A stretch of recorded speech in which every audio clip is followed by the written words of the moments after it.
If you're a student, say, a specialty called embryogenesis, in other words, how the baby grows, then it becomes pretty clear that babies, or any living creature, they get built.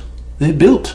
So long as you know how to put those atoms and molecules together in the right way. So in a sense, in every cell in our body, if you look at the DNA, is the solution to generating an intelligent, conscious creature. So we know, in theory, we know the solution is out there, just waiting for us to discover. How long do I think it'll be before there are conscious machines?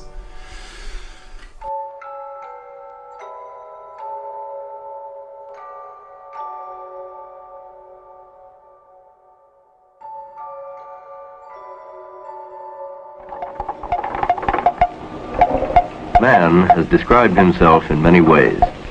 But if we concentrate on man in relation to his control over his environment, no description is more apt than the description of man as a tool-making animal. And in the short history of mankind, the majority of the tools which man has made can be thought of as an extension of his muscle power. That is, the ability to perform work faster and in greater quantity.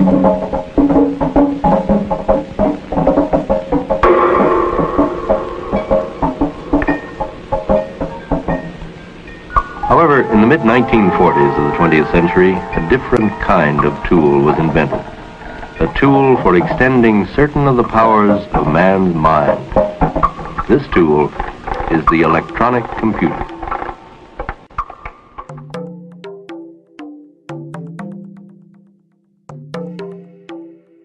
Well, the word revolution is used very freely these days, and yet I think there's some meaning to the words the computer revolution. We have got an increase in computers of 1,000,000-fold, decrease in costs by 1,000, as we said before. This is a very real change. But the question still arises, will this revolution continue? It seems to me, in view of the political situation in the whole world, that no responsible group can oppose the coming computer revolution. Therefore, it seems to me we have a real one which will continue. Yeah, robotic machines haven't really taken off in the way that people in the 50s and 60s thought they would. By now, we were supposed already to have human-level intelligence, not to mention intelligent house cleaning devices and so forth.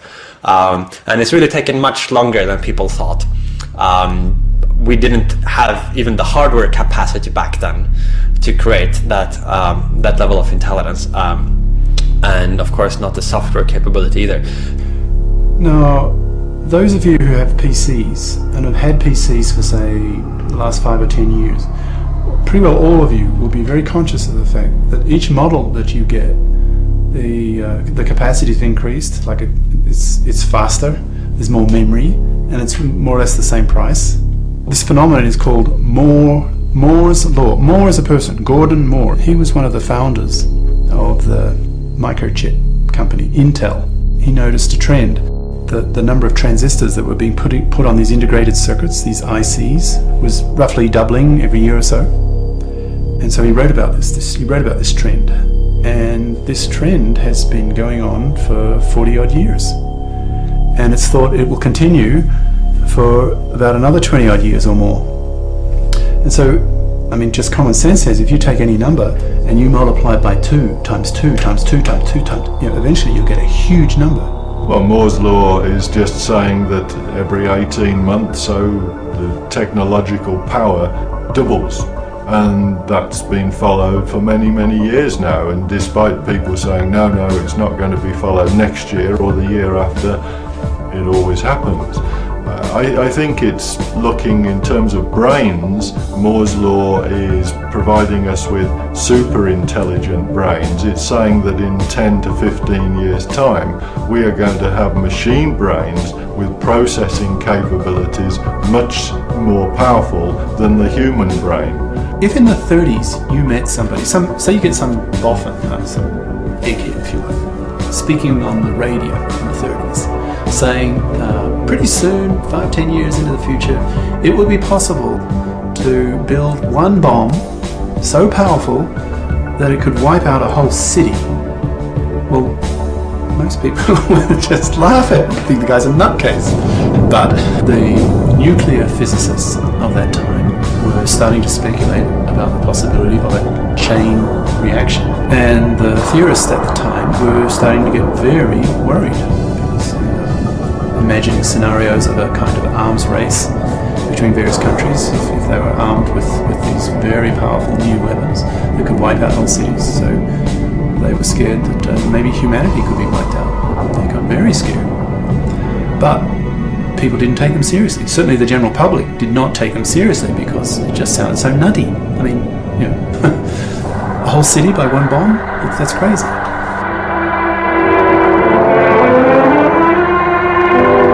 The combined forces let loose, swamped the nearby ships, and crushed their thickly armored hulls like cardboard. Awe-inspiring in its significance for man, who learned how to control the atom, but must now learn to control himself.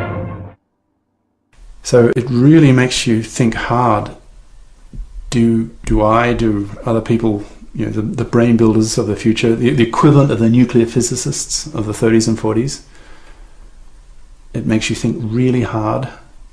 You know, do you want to be part of this? Like, shouldn't my conscience be saying, now wait a minute, I'm a stepping stone towards all this mass horror. Shouldn't I be stopping now? Man had released energy from within the atom in the first atomic blast.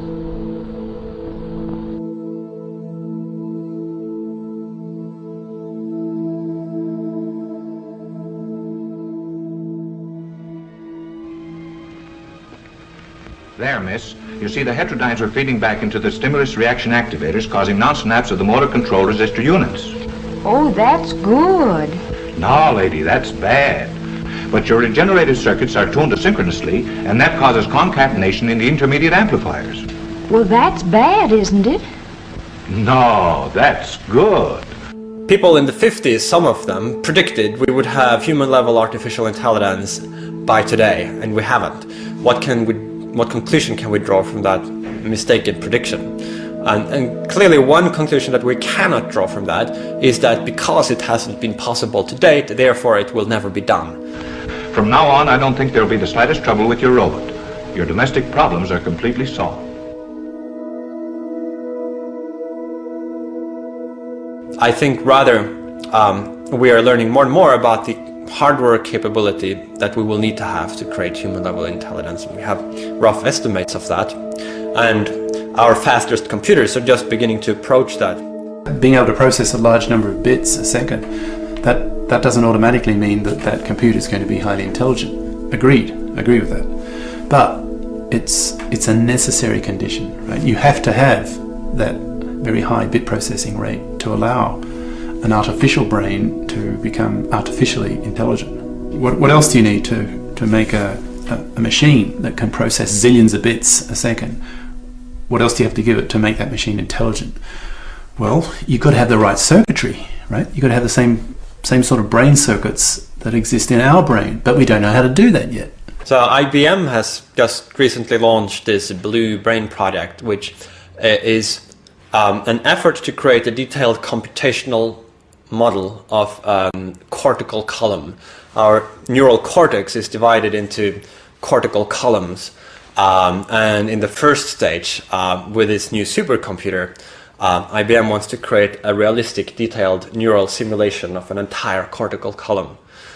In the longer run, of course, to add more columns, and that way gradually to build up to a simulation of larger parts of the human cortex.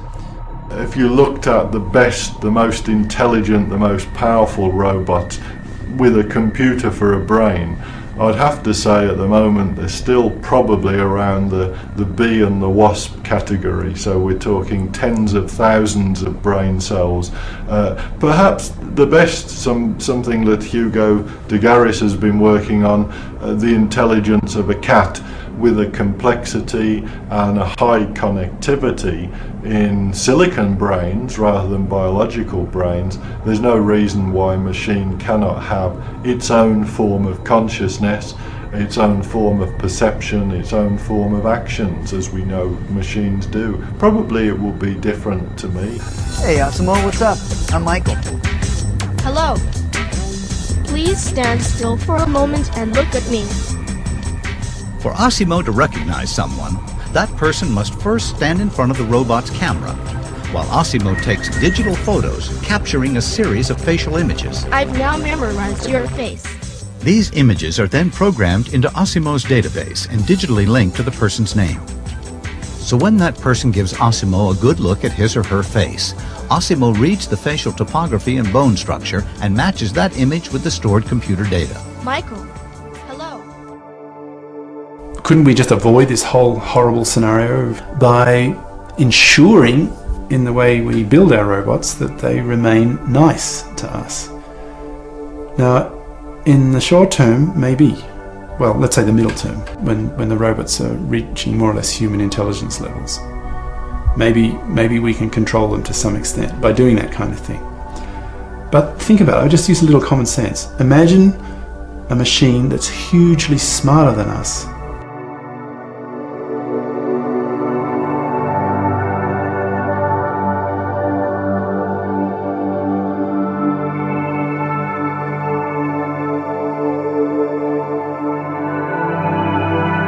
If you were to say, well, we want to put some rules into a robot's brain to stop it doing certain things, well, even now in the military domain, machines with some intelligence are built and used that don't have any such rules. So the practicalities of it are we don't do those things, and in fact some of the reasons for having the intelligent machinery that we have is to break the rules that you're trying to put in to stop them. So I think also trying to say we should limit the amount of intelligence in a machine so that it doesn't get to that of a human, that is very false and absolutely crazy. We're not really looking at intelligent machines that have an intelligence that is the same as a human. Machines already outperform humans in mathematical abilities, in memory abilities. Machines are networked.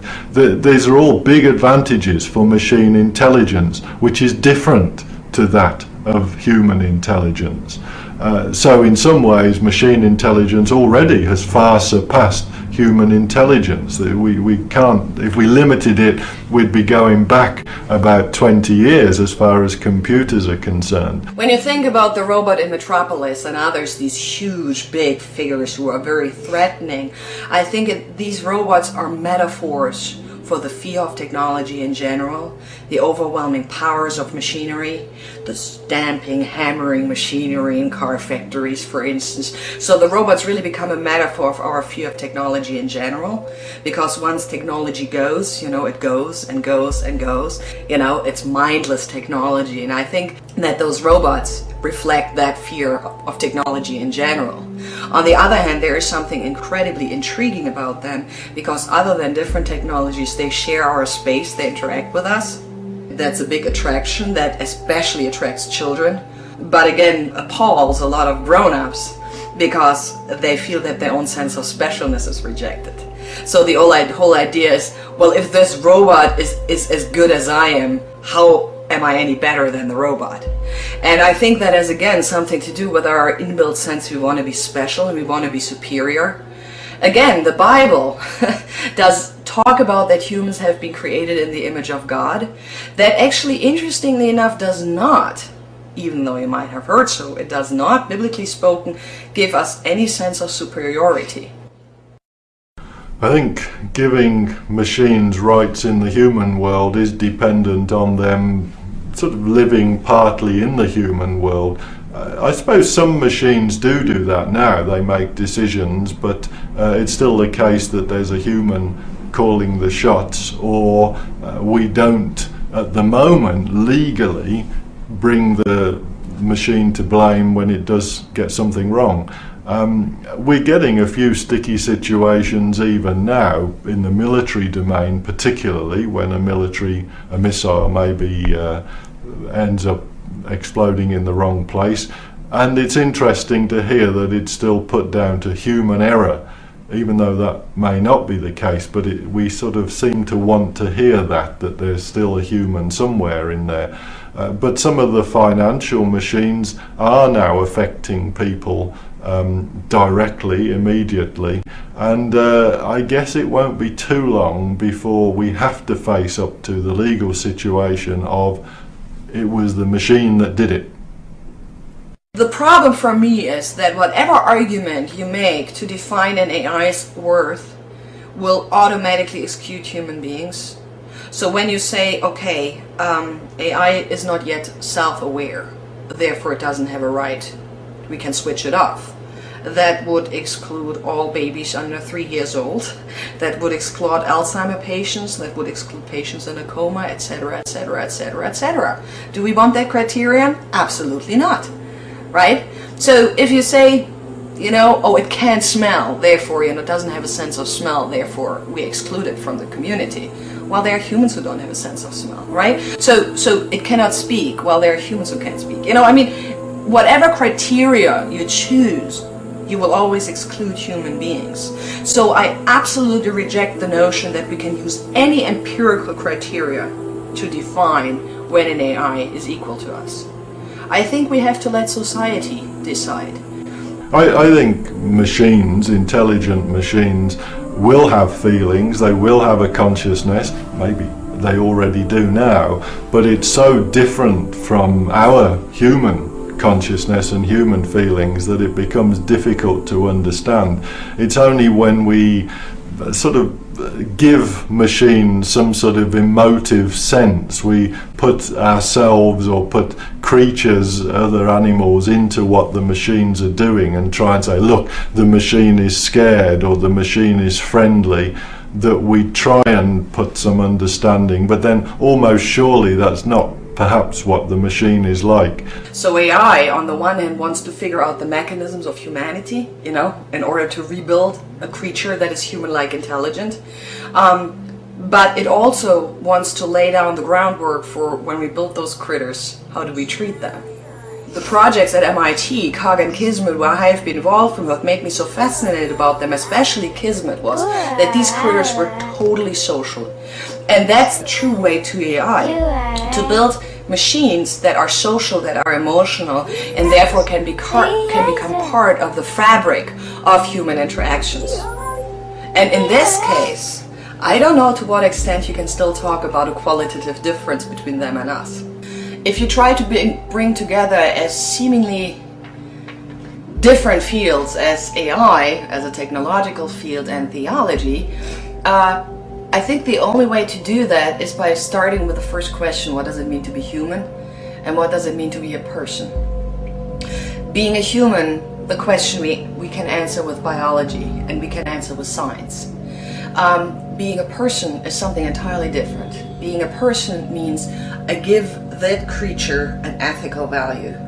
I treat you in a way that you are valuable.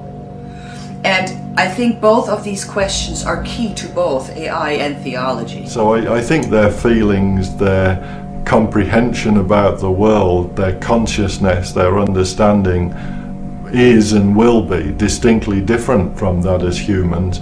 And we won't really be able to understand why a super intelligent machine is making the decisions that it is doing. Just a simple fact that humans think about things three-dimensionally. That's fine, that's what we've evolved to do. A super intelligent machine can think in 10 or 20 dimensions. How can you reason, how can you bargain, how can you try and understand how that machine is thinking when it's thinking in dimensions that you can't conceive of?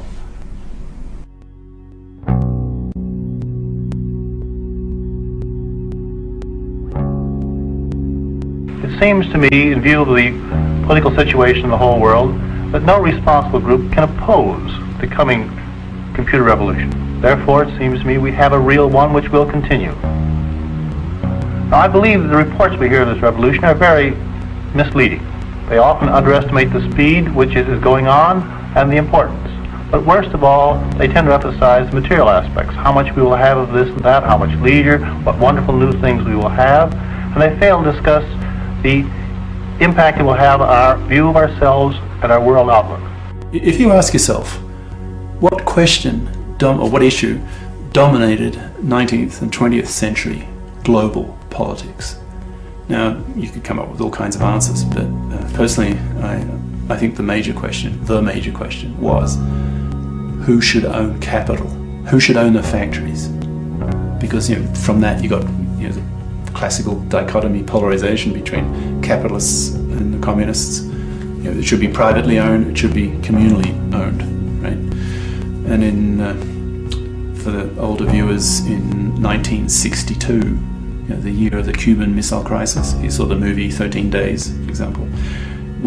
Humanity, we almost destroyed ourselves. We almost had a Third World War, a nuclear holocaust, over the issue of who should own capital. Now, that issue to me is relatively trivial in comparison to this question of who or what should be dominant species, because this time, in this 21st century, with this major question of the 21st century, there's so much more at stake. Superintelligence can be defined as any kind of intellect that radically outperforms the best human brains in all fields, or practically all fields. So the way to think of a superintelligence is not to think of a computer as it is today, that's just a little bit better, sort of a really skilled chess computer that can do a few other things, but still has this narrow robotic mindset, what we think of as computer mind, which is very good at calculating, but has poor intuition. Instead, a superintelligence we should think of as a kind of all-around human genius, but even more so. A superintelligence would be a very radical thing to create. In a sense, it would be the last invention that humanity will ever need to make, because once you have superintelligence, that will then be better at pursuing scientific and technological research than we humans are. It would be smarter than us, so it would be better at carrying the scientific and technological torch forward. As I see things developing in the future, there will be at least two major, deeply opposed philosophical groups. One group will say humanity should never build these things. There's too much risk. We would not be able to control them. They would be so superior to us that they may just treat us as pests, wipe us out. So that first group, I give them a label. I call them Terrans, based on the word terra, not as in terrorist, but terra, the earth, right? Terra firma, the earth.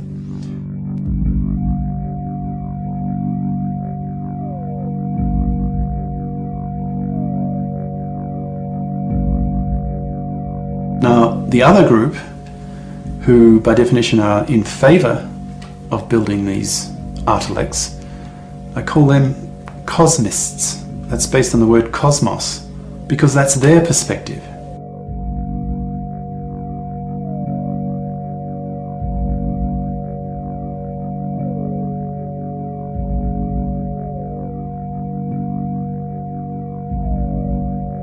These godlike, massively intelligent machines, I call them artilect, A-R-T-I-L-E-C-T, artilect.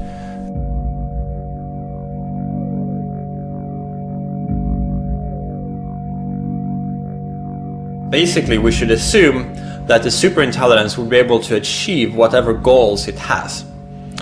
And so therefore it's extremely important that the goals we endow it with and its entire motivation system is human-friendly.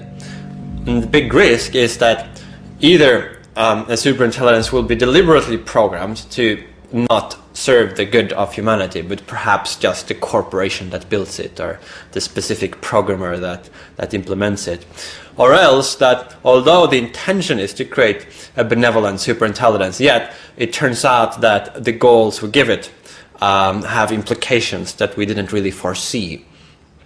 And I think both of these risks of the goal system of the superintelligence turning out to be unfriendly to humans is a really severe risk that we will confront whenever it is that we create superintelligence, whether it's in 20 years or 100 years. So the Terrans will draw a line in the sand at some stage, saying, look, up to this level okay, and beyond, no. Beyond, it's illegal. You become a criminal if you create these machines smarter than that. But that philosophy will be opposed by the other group, the so-called cosmists, with their ideology of cosmism. And what that means is basically just in favor of building these artilects. Because to the cosmists, building these things is a kind of religion, if you think about it. I suppose most people have had the experience, you go out on some moonless night, out in the country somewhere where there are no city lights, and just look up and you see the big picture. If there are a trillion stars and say your life's not going too well, in a sense, who cares, right? There are trillion stars. So for the cosmists, the puny little human life that's snuffed out in a mere 80 years in a universe that's billions of years old is just nothing. Among the dystopian future scenarios, there are different kinds. So on the one hand we have cataclysmic scenarios where humankind goes extinct, or there's a big war causing huge destruction, or some other sudden major destructive event.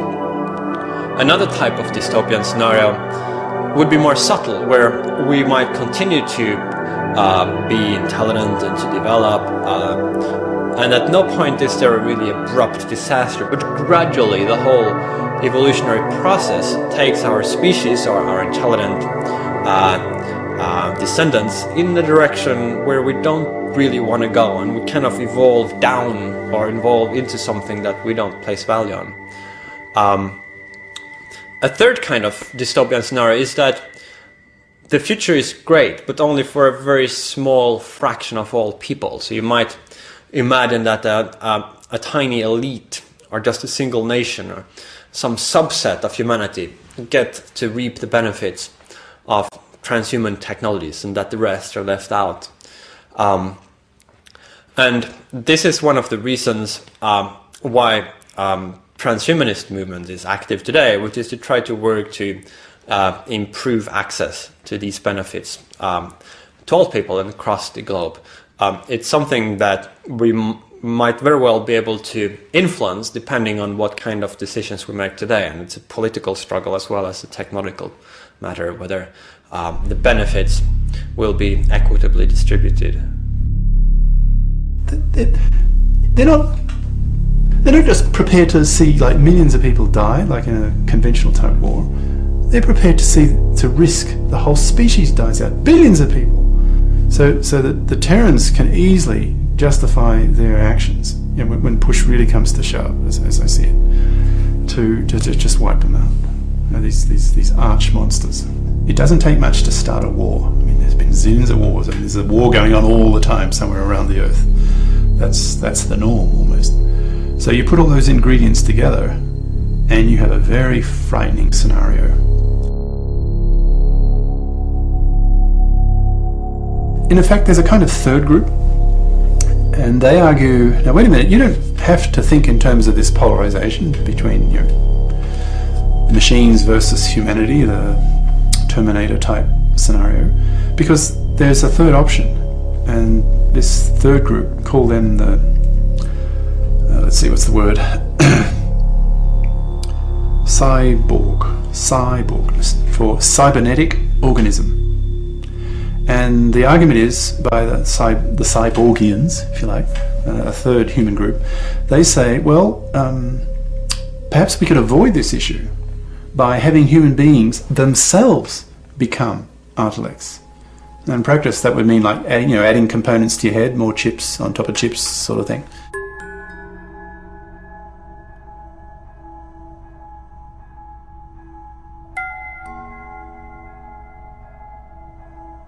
Many people are attempting to use computers to replace man. I am much more interested myself in using man and machines as a working combination. Thus, the man-machine combination will find a dividing line passing gradually from man over to machine, the machine taking more and more of the burden as we learn how to use the machines And as the machines become more powerful, I think for me, the exciting cyborgs are the one where there's some form of integral enhancement. So there's technology that's integral with the body, but it actually gives you abilities that you wouldn't have as a human. In 2002, the implant that I had then was positioned in my nervous system here. It was a 2-hour operation, and the surgeons fired 100 electrodes into my nervous system to link my nervous system directly with a computer. I mean, partly we had fun with the experimentation, and partly from a scientific point of view, actually doing something that nobody has done before is so tremendous. It's the pioneer spirit. You know, nobody's been here before. Nobody knows what this feels like till now. That is so exciting. Take one of our brain cells, a neuron, as they're called. That neuron is made from, I don't know, trillions of atoms, you know, a huge number of atoms. But what's that neuron doing? It's just processing a few bits per second, effectively. That's its job, that's its function. But with future technologies, you could do much the same thing using quantum computing with just a couple of atoms.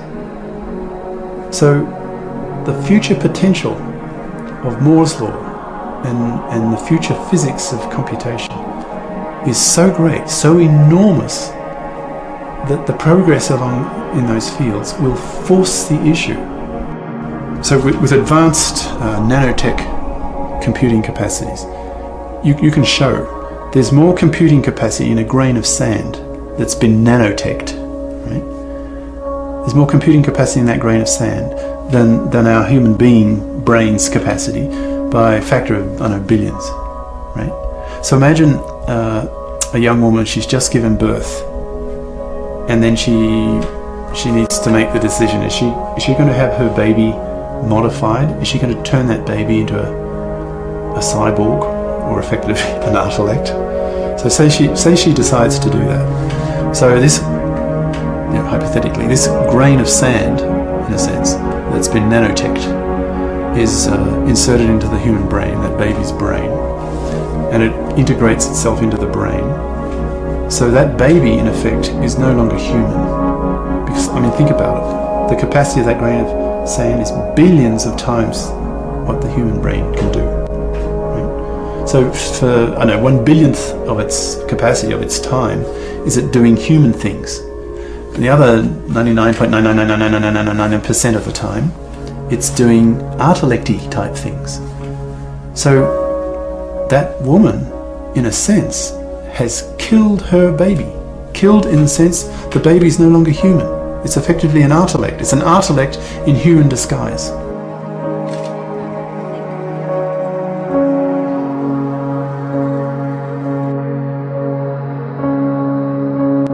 But when we start modifying our brains with technology, then it does change us from the word go. Even just feeding in one electrode with maybe an extra sense, an ultrasonic sense, which we know is quite possible, then it starts to give you abilities, and you believe you can do things outside the normal realms of humanity. So your values, your morals start to change immediately. You become a cyborg. As that amount increases, so it's not just one electrode you have connected into your brain, it's 100 or 1,000. So eventually your brain, you and your brain becomes part human, part machine in a true sense.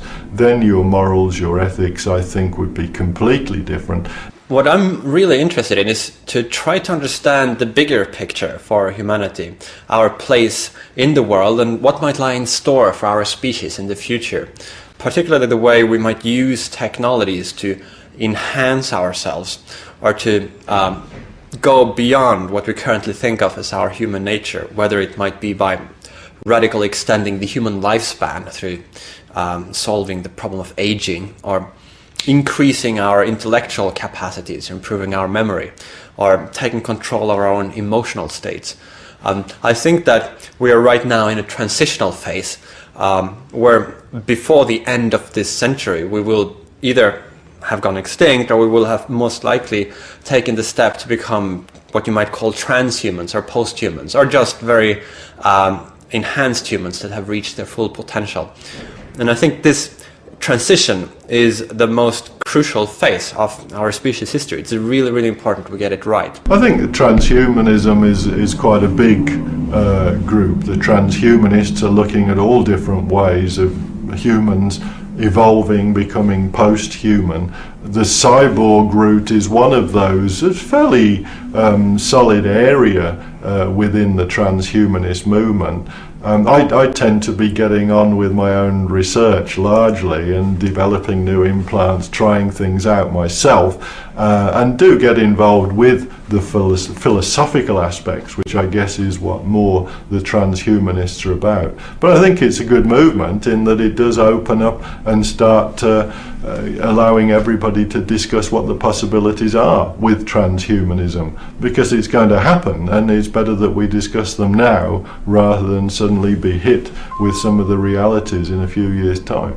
What we're doing now, we're connected up to the intelligent home, and if I double click like that, we set the alarm off, and if I double click like that, it switches the alarm off. If I single click, then we move down the menu. I'll move down. So now I'm on the lamp, which hopefully you can see in the background. So if I double click on the lamp, then signals from my nervous system should switch the lamp on. Let me try that again for viewers at home. And again to switch it off. Isn't that magic? I think in the short term we've got possibilities of helping an awful lot of people who have problems. They're paralysed, they have multiple sclerosis, motor neuron disease, maybe they're blind. But technology, by linking their nervous system, their brain, to a computer, can help. If in the paralysed person's case, maybe not necessarily to bring back movement, but to allow them to control technology around them. In the long term, well, it's very exciting. Not just helping individuals that have problems, but more enhancing all of us, upgrading humans, giving ourselves mental abilities that we don't have. Extra memory, extra math are just the obvious ones. Better means of communication directly by thinking to other people, and extra sensory input. I would love to be able to sense the world in infrared or ultraviolet. At the moment, as a human, I can't, but as a cyborg, I will be able to. There will be cyborgs. I see that as inevitable. But I don't think it's going to solve the problem. In fact, I think it'll just make it worse. Because, I mean, imagine you're a Terran and your next door neighbour starts going cyborgian, right? Starts adding components, and then suddenly the person next door is capable of learning a human language in just by, in seconds. So you would then get a real split in human capacities, because these cyborgs are no longer human in effect. They'd be sort of superhuman. So then the level of distrust between the Terrans and the cyborg people, the cyborgians, would be pretty well as bad as there would be between the Terrans and the Artalecs. So if the human beings become sufficiently cyborgian, then after a while there's not much difference from the point of view of the Terrans between a fully blown artificial Artalect and a cyborg. I do not have any trouble with putting stuff in the body. However, I have to ask myself, why do people want to get something in their body? So when you, for instance, get a chip in your brain to think faster than your neighbor and therefore be better than your neighbor, then it's something bad. But again, you cannot blame the technology for it. It's your attitude, because you want to, again, be better than someone else. You want to be superior, and you use technology and money to get what you want. And, I don't mind at all to enhance the human body if it really does good. Again, humans too often abuse things they have available to make themselves better than others, and that's the danger. But I don't blame the technology available for it, but the human psyche.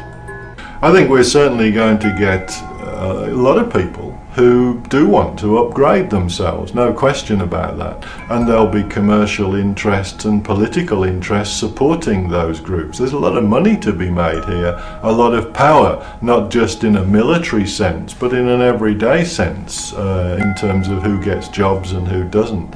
I think there's naturally going to be something of a backlash, a Luddite type of movement that says, well, why should you have those things when I haven't got those things?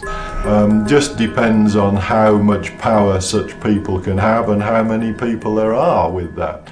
But I think when implants become more acceptable, as they are becoming bit by bit, so such people, the humanists that want to stay human, the Terrans maybe, as Hugo would call them, I can't see them ultimately having much power, because at the end of the day their intellectual capabilities will be so inferior to cyborgs, those that have implants and upgrades, that the cyborgs will be able to outthink the subspecies that still are human. I think now we look at the body in a human sense and a machine sense being integrated, becoming one, so technology does become a necessary part of evolution. In some ways perhaps it has affected how we've evolved anyway, in a small way over the last 200 or 300 years. Now it will really move things on. So as a technologically oriented person, somebody involved with technology, it does start to make you quite powerful when it comes to the type of circuitry that you can design, the way that you can drive the technology forward, because effectively it's evolving humanity into cyborgs. You are directly affecting evolution. Well, I think that the important thing is not to ensure that the human species remain homogeneous forever. It could be a utopian future where the human species spreads out, and there are more different types of humans than there are now, ranging from uploaded humans to technologically enhanced humans to humans who just use a few simple technologies like vaccines and maybe memory enhancing drugs, to ones that reject all of this altogether. The important thing is not that we're all the same, but that a future society is such that it embraces all these different kinds of humans. We shouldn't aim for homogeneity, but rather for a society which tolerates, celebrates, and makes possible people to choose what kind of person they want to be. Whether that is an biologically natural person or somebody who uses technologies in different ways to transform themselves. So here we are, signals. We've chosen pin number 47, lucky pin number 47, and he's actually picking up signals with my hand clenched.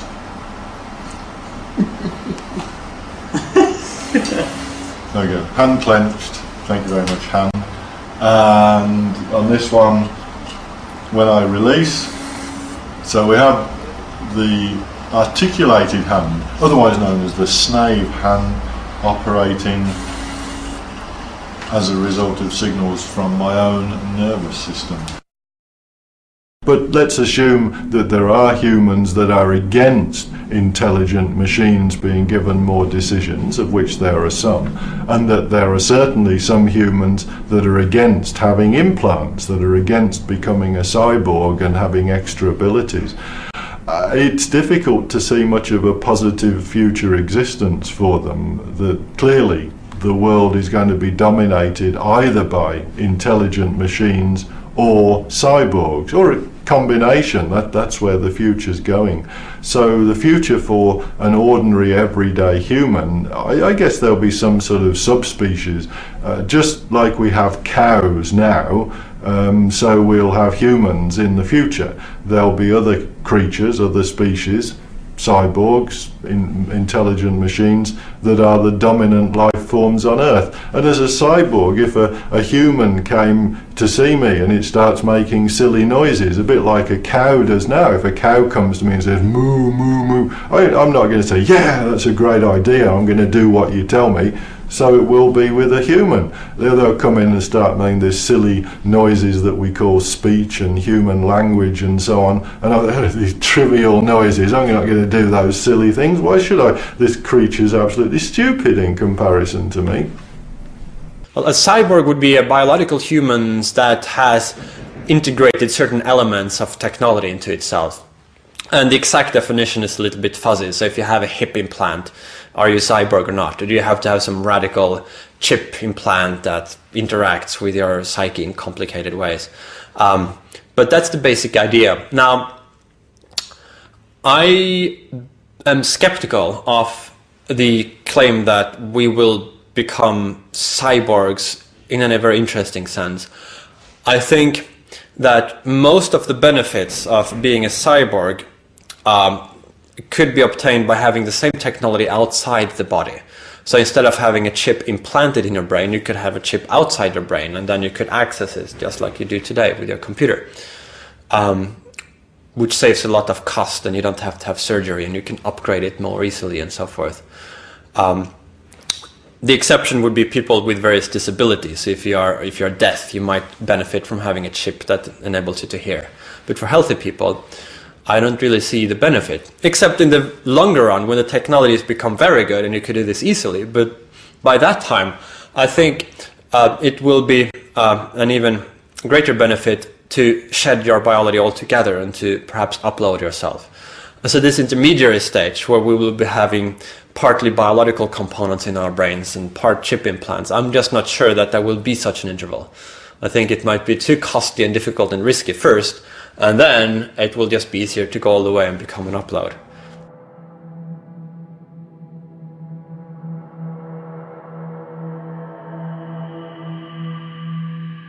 It is perhaps fortunate we have found, particularly in the field of physical sciences, that our predictions based upon the mathematical models agree very well with what we observe in the physical world. The 19th century physicist Heinrich Hertz described the concept of a model in these words: we make for ourselves internal pictures or symbols of external objects. This advantage is possible because we construct a mathematical model rather than a material model.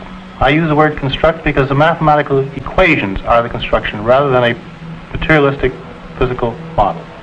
There are different possible routes that could take us from where we are now to a human level or a greater than human level artificial intelligence. They range from, on the one hand, the classical AI approach, which is a top-down approach where you develop a program with a logical structure and you just feed it a lot of data. And then as you move down to the other end, you reach more bottom-up approaches, which might be inspired by our increasing knowledge of how the human brain works. And at the very end of that spectrum, you have the uploading scenario. And with nanotechnology, it will probably be possible to scan the brain in about 20 years. You know, the resolution of the scanning will be so fine, both in time and in space, that it'll be possible just to scan the brain. So we'll know where every neuron is, where every connection between the neurons is, what the strength of those connections are, and, you know, all that kind of thing. So all that information that's essential for building a brain, if you like, for knowing how a particular brain functions, how it's connected up and everything, that information could be put into a hypercomputer of the future. And so you could have a sort of carbon copy of the human brain. And presumably that copy would not die, right? You put it in a medium that's not mortal. And so in a sense you've made a copy of the original person that's now immortal. So in the Matrix, people live in virtual reality, which is the world that they experience, the environment is simulated in a computer. But they're not really what we call uploads in the Matrix, because you still have the organic physical brain lying in vats and then being fed the input from the virtual reality simulation into the brains. An uploading scenario is where we would still have the virtual reality, but the brain itself would also just exist in a computer simulation. So in an upload scenario, you would have a computer which will simulate a brain. a particular person's brain. And then that upload can either interact with a virtual reality simulation, or it can even take control over a robotic body and then interact in the external world just as we do.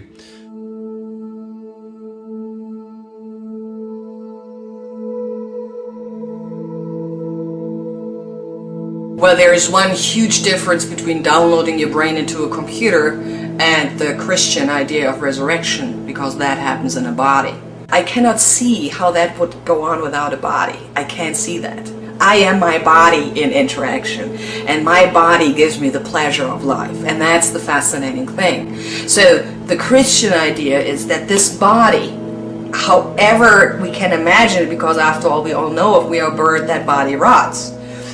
But we are promised if there is a life after death, it's embodied, and that I can live with. I cannot live with my brain downloaded into a computer. That I couldn't live with. Having a copy of yourself with similar intelligence levels and motives and so on, that's relatively familiar, right? Because sort of similar to us. What I'm talking about is the potential that 21st century technologies will allow, where an intellect, in theory, could be like trillions of times above our capacities. That's what the physics says is possible.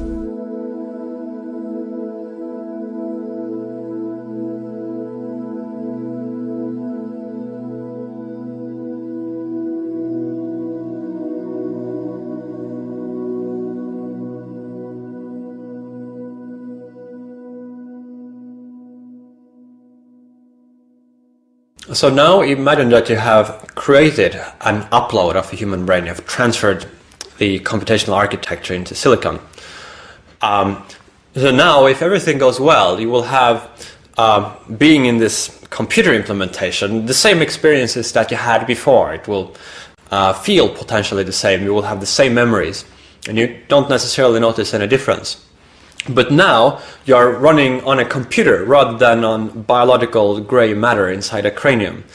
And this makes some difference. For one, you can speed up the computer by just moving the upload to a faster computer.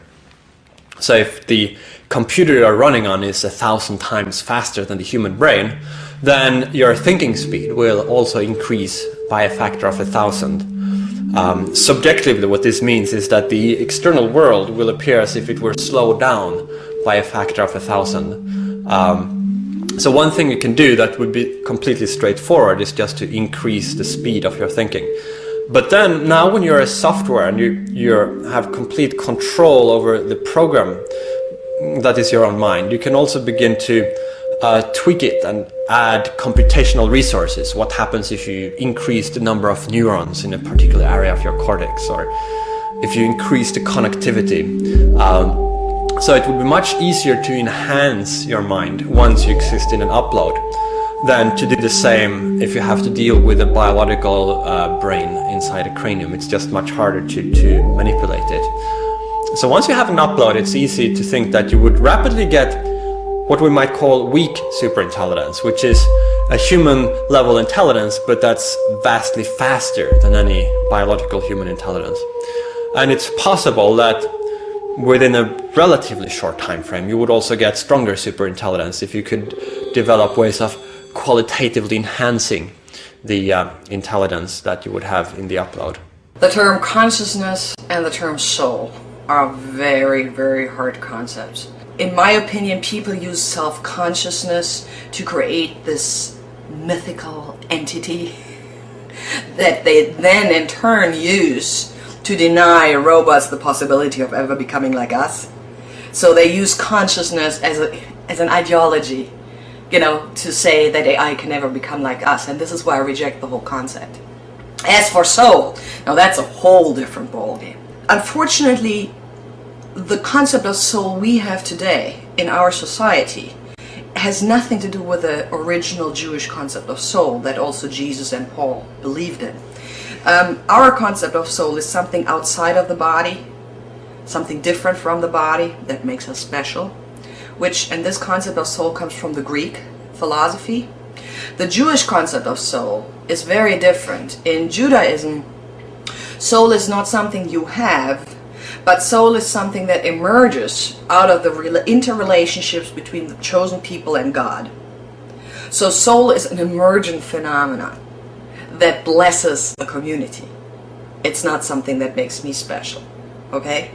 And when you look at the New Testament, even though it was written in Greek, they really used that Hebrew concept of soul. And it was only later, because they had to find a Greek term for it. The Greek term was psyche. And in people who had no clue of Judaism, psyche was filled with that Greek meaning.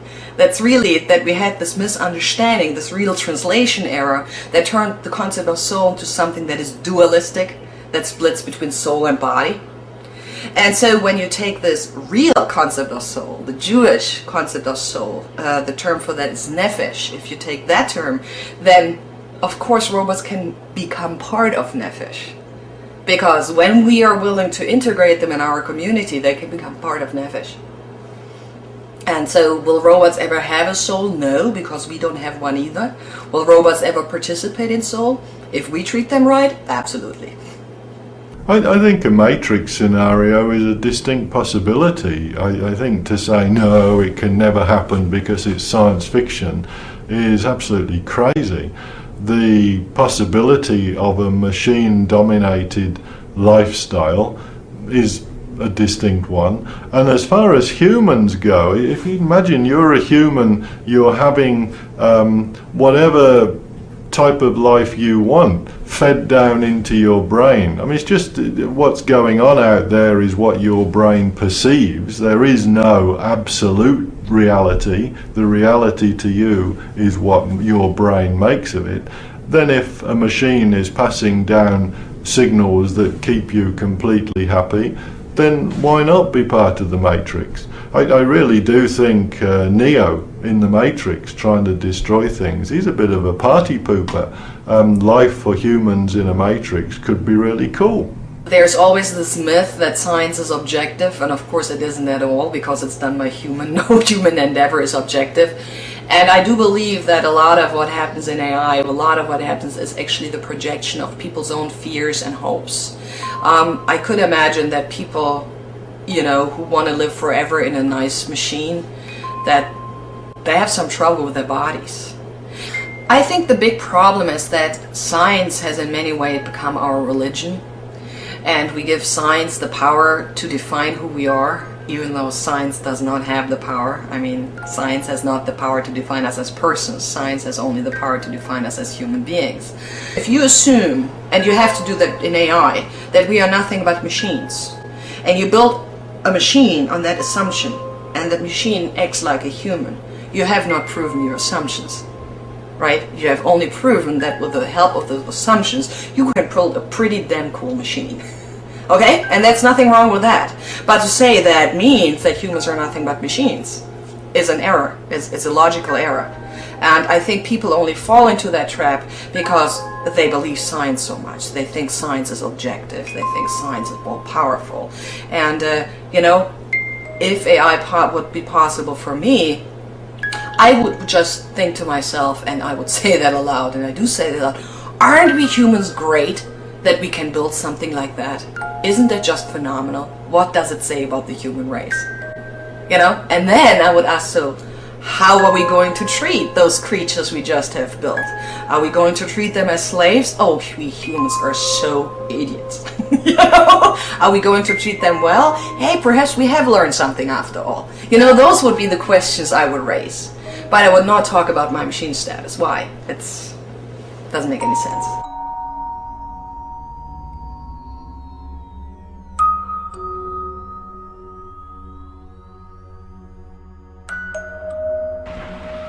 We are now beginning to use the machines in entirely new ways on entirely different problems.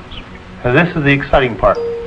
This is the intellectual aspect of applying the machines to completely new ideas that has so excited many people in the field.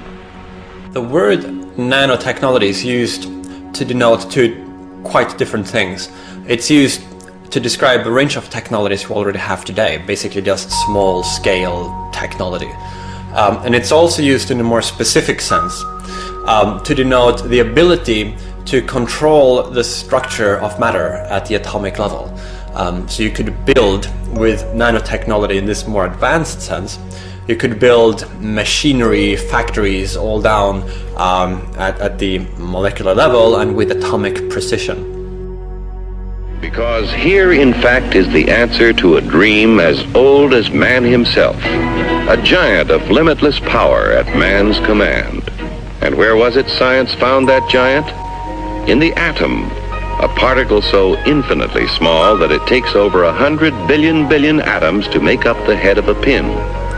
Just as other millions and quadrillions of atoms are the tiny building blocks which make up everything in the world. If you had a description of some physically and chemically stable structure and a set of instructions for how to build that, you could feed that into a nano factory or a nano assembler, which could then put together atom by atom or molecule by molecule this structure that you want to build. Because progress is so rapid, I mean, there's going to be more progress in the next 10 years than there were in the previous, I don't know, 20 or 30. Right? So the rate of progress is speeding up. It itself is accelerating. So there's going to be hugely more change, technological change in the 21st century than in the 20th. Far more. So all these weird things that sound like science fiction to most people today will probably be realities in a time, in a fewer number of decades than we had imagined. There are very few people who are directly trying to create super intelligent machines. And there are lots of people who are working on creating precursors that will eventually assist in the creation of super intelligent machines. So we have the whole computing industry that is producing faster computers each year. The economic momentum. I mean, today we spend a lot of money, for example, on our cars or our house. How much money will we spend to have a really intelligent robot? I mean, that's genuinely useful, that could take the dog for a walk, bring in the mail, if we still have mail then, babysit the kids, read stories to you, have a conversation with. I mean, if it were truly useful, how much would people be prepared to pay for that? A lot of money. And if the robots do most of the work, there will be huge industries. And then how do you stop that? And at no point is there a natural place to stop. So it's extremely likely that this general process will just continue. Our capabilities in computing and AI and nanoscience and neuroscience will just continue to develop. And failing some breakdown of civilization or great cataclysm, then I think it's only a matter of time before we will develop super intelligent machines.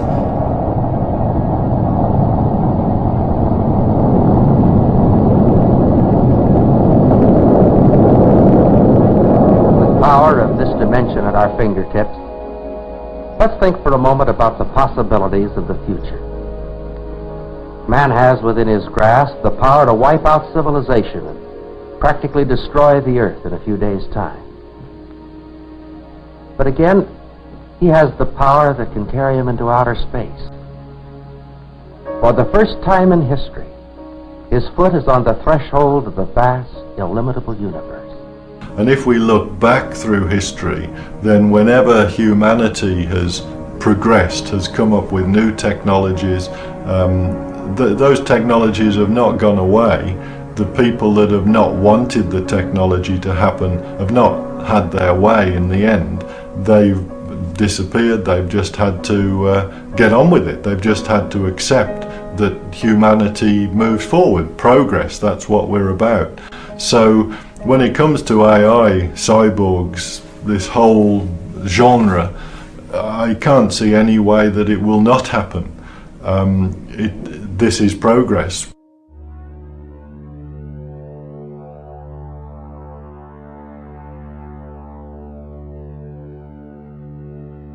Record keeping and accounting, control, design, and simulation is achieved through the manipulation of numbers according to instructions and rules given to the computer by the programmer.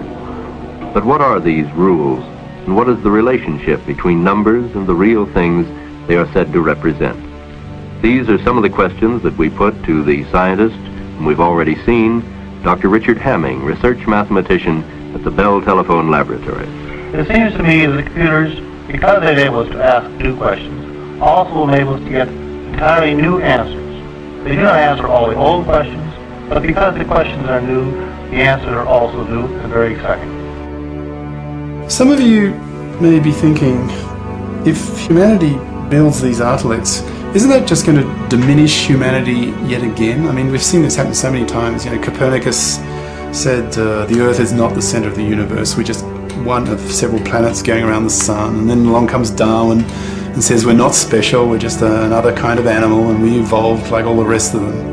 And then Freud comes along and says we're not conscious, rational creatures, we're unconscious and have all these passions and drives which are primitive and animal-like and so on. So if humanity starts building artefacts, isn't that just going to diminish human importance even more?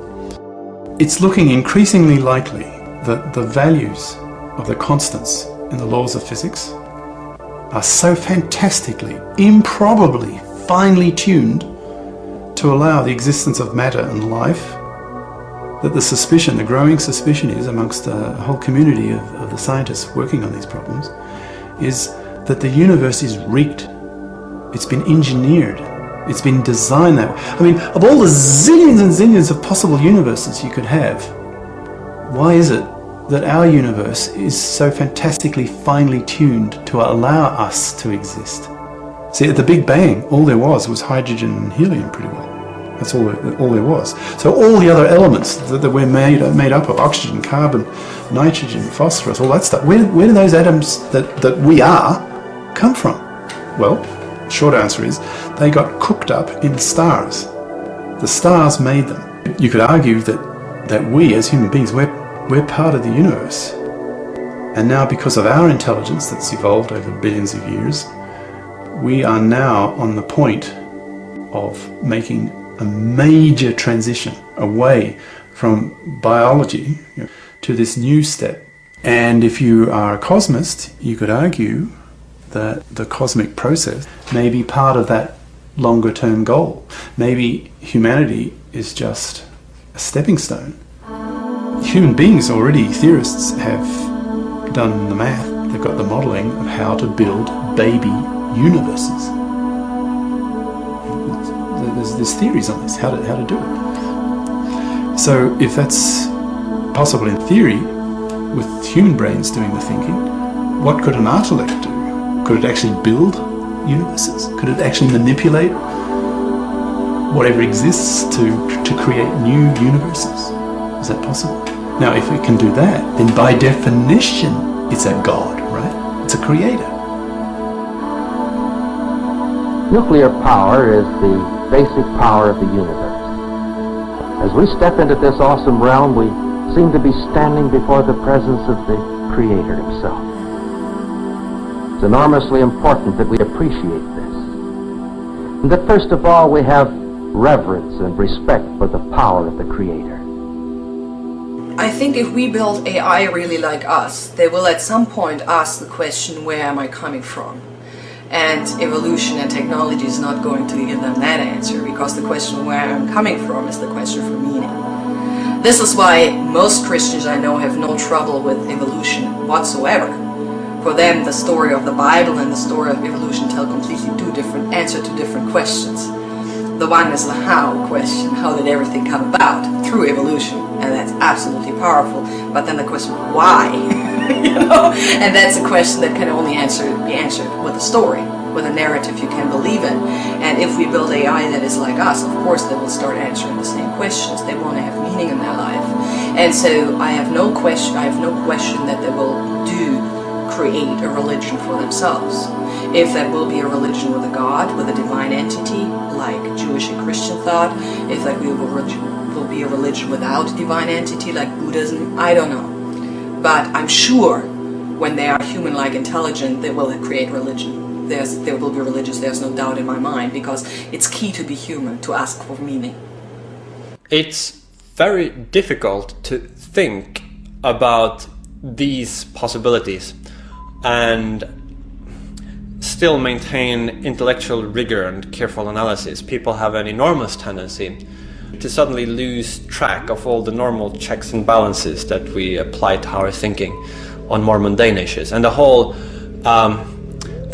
subject matter risks becoming a matter of a wild science fiction speculation, or it might even become a religious thing for a lot of people. And basically people's brains just switch off, and reason, logic no longer are used to deal with this, but it becomes a kind of an emotional matter, or a matter which moves into the domain of ideology and fiction and what's fascinating rather than what's plausible. Now, it's very understandable why this happens, but I think it's extremely important that we apply our best critical thinking to these prospects and insist that science fiction and religion are not the only ways in which we should be approaching these topics, because so much is at stake, and there's a great need for a sober, disinterested analysis of what's actually most plausible from a scientific point of view. But the impulse is there. So I see the cosmists tapping into that impulse, because I feel it myself. I mean, I'm not traditionally religious, but I feel a need, if you see what I mean. So my something gut level is pushing it, and my head, my scientific knowledge is rejecting it, but the impulse is still there. So if you could invent something that would satisfy the impulse and satisfy the criteria from your intellect, from your knowledge, from your science and all that. So if you like, a kind of scientifically based belief system that energizes, that creates a vision, that excites, you know, the idea of God building that the cosmos want to do. So I mean, all those cosmos arguments, you know, you can't stop it, you know, humanity's destined to be curious and strive and, you know, climb the mountains and all that kind of thing, all those arguments that are valid, but I see the major one being the religious one. A lot of AI people are quoted as playing God. What I think is very interesting about that, there are two things that are interesting about that. One thing is those people are never in the embodiment camp. Those people are the ones who try to build intelligent machines that are disembodied and not social. You know, when you try to build bodies, you become very modest. You know, the best of engineers have worked on that one robot, and this was at this point the smartest and best robot in the world. But compared to even the smallest insect, it was pathetic. You know, so if you actually try to build bodies, you become modest. So that's the one answer to the playing God. But the other answer to the playing God, I think, for me, is more intriguing. We all are gods. We are all created in the image of God. We are all gods. That is the biggest promise God has made us, that we all have value. And so when we are creative, we repeat God's act of creation. So playing God in this, not this arrogant, hubristic meaning, but in this second meaning, is something very good. Because whenever I'm creative, I praise God's creativity in me, because I'm created in God's image. But when I create a human, the highest, most complex thing we know of, then I praise God the most. Homo sapiens sapiens, you know, our species, when it first emerged around 100,000 years ago, more or less. So genetically, they were as smart as us now. And yet, it took them thousands and thousands of years to perfect the technology of chipping flint, you know, making sort of stone knives and stuff. That technology took ages to produce. And then bit by bit, things have accelerated. And then you know, we discovered metals, and we could manipulate metals. And we went through the Bronze Age, and then the Iron Age, and Steel Age, and the Nuclear Age. So, in a sense, it's a long process, but speeding up the whole time. So, is there a kind of limit to what we can do? And that it occurs so fast that, in a sense, we hit a brick wall kind of thing. And I suppose the answer is yes, because in a way the intellect is that ultimate tool. Because once we build it, we are no longer the builders. And among the things that it could devote its brains to is to improve itself, to improve its own software, to develop its own hardware. And for that reason, a lot of people think that once you get to a certain level of superintelligence, that's somewhere above current human level intelligence, you might get a rapid growth of intelligence, an intelligence explosion, where you will have cycle after cycle of self-improving AI that within a very brief period of time achieves radically super intelligent levels. There would be radical new technological capabilities that didn't exist before, and that could transform the world virtually overnight. Always in the past, we were the builders, we were the architects, we were the creators of it, and we were always above it in a dominance sense. But when we get to the point of creating intelligence, artificial intelligence, then that's in a sense our ultimate tool. So it's not that the singularity is happening remotely from us and is almost out of our control, but rather the singularity is happening in amongst us. We are bringing it about. Can you sort of sense a kind, almost like a religious awe almost? We could build gods if we wanted to. Here before us is a tremendous potential, of benefit or of destruction, of good or of evil. Who will decide which it shall be? Well, one thing is certain, science alone can't decide it. The question will be decided by the people of the world, by you and by me. And the answer will depend upon what kind of people we are. Yes, science has given us a fearful and yet a very wonderful thing to use. How it is used will be determined by things hidden deep down in the hearts of men.